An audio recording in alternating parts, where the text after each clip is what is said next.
Welcome to Sweet Life Beat Life. We hope this video helps. You start by preparing your environment. Install VS Code, a local server like XAMPP or MAMP, and PHP. Once done, place the WordPress folder into your web root so the site runs at http://localhost.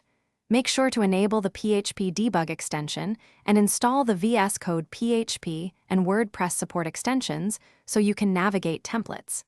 These steps let you edit PHP files live. They set up file mapping and debugging, so changes reflect immediately when you reload the browser. Now open the WordPress project folder in VS Code and inspect theme and plugin files. Next, configure launch.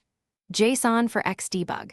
Set the server host, port, and path mappings so VS Code matches localhost paths to local files. Then set breakpoints and functions, PHP or plugin code, and start the debug session. Also use the integrated terminal to run WPCLI commands or composer updates. That keeps your workflow inside VS Code and avoids context switching between apps. Finish by testing edits. Change a template comment or version string and refresh the site to confirm live updates. If your breakpoints don't trigger, verify Xdebug is enabled in PHP.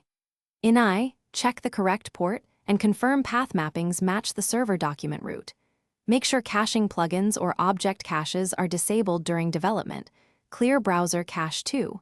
If problems persist, restart the web server and VS Code.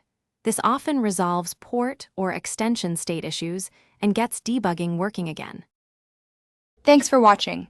Consider subscribing if we helped you.